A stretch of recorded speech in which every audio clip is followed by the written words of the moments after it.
Baik, Assalamualaikum warahmatullahi wabarakatuh. Kami dari kelompok 5 ingin mempresentasikan hasil kerja kelompok kami. Sebelumnya, perkenalkan terlebih dahulu, saya sendiri Muhammad Israulia, lalu teman saya Sairin, teman saya lagi Andre dan Muhammad ya. Pada kesempatan kali ini, kami akan menjelaskan eh, kami menghitung eh, dengan menggunakan metode clustering, yang dimana ada dua metode, dimana ada Cummins clustering dan hierarchical clustering. Yang dimana dataset kami itu ada 10.000, ada di atas 10.000, ada lebih dari 10.000 baris dan tidak memiliki label atau kelas. Namun pada dataset kami ini, eh, pada analisis ini label asli tetap dipertahankan sebagai alat evaluasi. Lalu tahapan sebelum modeling, kami melakukan pemeriksaan dataset dan penanganan missing value, lalu fitur encoding dan scaling, dan menggunakan PCA untuk visualisasinya. Lalu di sini ada deskripsi datasetnya, di mana nama dataset kami ini adalah Bigmart, di mana di Bigmart ini memuat informasi produk, toko, dan penjualan. Struktur dataset diperiksa dengan info dataset, yaitu df info. Lalu juga 5 baris pertama dataset kami menggunakan df head. Di sini ada tipe data campuran, yaitu numerik dan kategorikal, lalu label asli pada kolom terakhir digunakan untuk evaluasi. Selanjutnya akan dijelaskan oleh teman saya. Nah, selanjutnya kita akan melakukan tahapan EDA yaitu pengecekan kondisi dataset. Nah, di sini kami mengecek apakah data ini kosong dan jenis data yang digunakan. Nah, di sini hasilnya menemukan data yang kosong itu pada kolom item weight dan outlet size dan memiliki kategori data numerik dan kategori yang tersimpan pada tabel missing value. Nah, selanjutnya setelah mengetahui kondisi datanya, kami menyiapkan data agar bisa diterangkan dengan baik, yaitu untuk data angka yang kosong kami mengisinya dengan nilai median, yaitu nilai tengah. Dan sedangkan untuk nilai eh, kategori kami mengisinya dengan angka agar bisa disiapkan oleh sistem. Nah, pada tahap berikutnya kami menyederhanakan data menggunakan PCA. Tujuannya agar mengurangi jumlah fitur utama agar data lebih mudah dilihat dan dianalisis. Walaupun jumlah datanya itu yang awalnya dimensi awalnya itu 5.681 baris dan 10 fitur setelah direduksi menjadi 5.681 baris dan 2 fitur. Dan infonya itu terjaga 34,86%. Yang artinya hasil PCA ini masih cukup baik untuk mewakili data aslinya dan membantu melihat pola awal datanya. Soalnya akan dilanjutkan oleh Andre.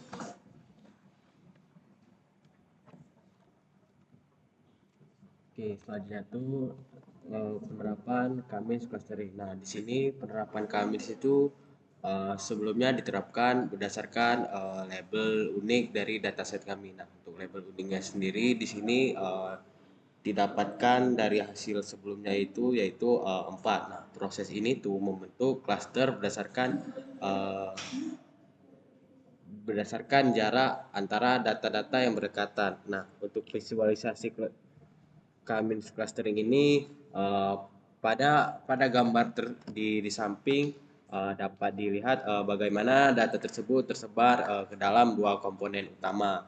Nah, setelah direduksi dimensinya, setiap warna itu menunjukkan kelompok-kelompok hasil dari Cummins tadi. Nah, sehingga pola pemisahannya tuh antar cluster tuh dapat dilihat secara sederhana. Nah, meskipun sebagian datanya tuh masih berdekatan sehingga batasnya tuh nggak terlalu tegas lah. Jadi nah, untuk nilai siluetnya itu tersendiri yaitu adalah uh, 0,1361. Nah, ini menunjukkan bahwa kualitas pengelompokan masih tergolong rendah. Nah, karena jarak antar klasternya tersebut tidak cukup besar antara beberapa titik dengan klaster lain. Sehingga visualisasi ini membantu memahami struktur data kami itu secara keseluruhan serta mengevaluasi sejauh mana hasil clustering pada Kamis ini sudah efektif atau belum. Nah, selanjutnya itu adalah conclusion yang dihasilkan. Nah, pada hasil conclusion reportnya itu dihasilkan ringkasan bahwasannya akurasi dari dataset kami itu ada 0,4679,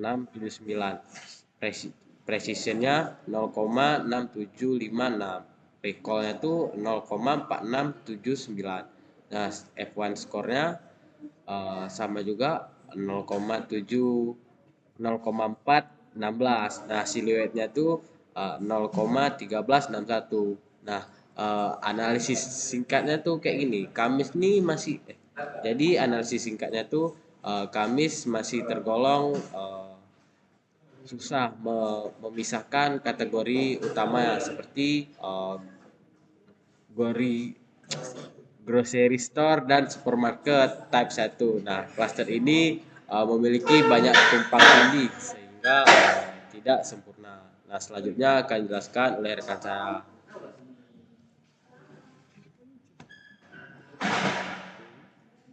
Baik, kemudian metode selanjutnya yaitu hierarchical clustering, di mana hierarchical clustering ini menghasilkan dua evaluasi, yaitu klasifikasi report dan datagram.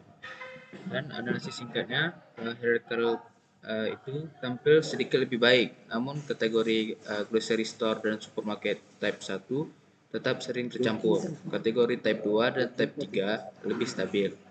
Dan pada bagian datagram kita bisa juga melihat bagaimana data digabungkan secara bertahap berdasarkan jarak kemiripannya. Datagram ini juga membantu kita memahami struktur hierarki antar data dan menunjukkan bahwa beberapa kelompok terbentuk cukup jelas, sementara sebagian lainnya masih saling tumpang tindih.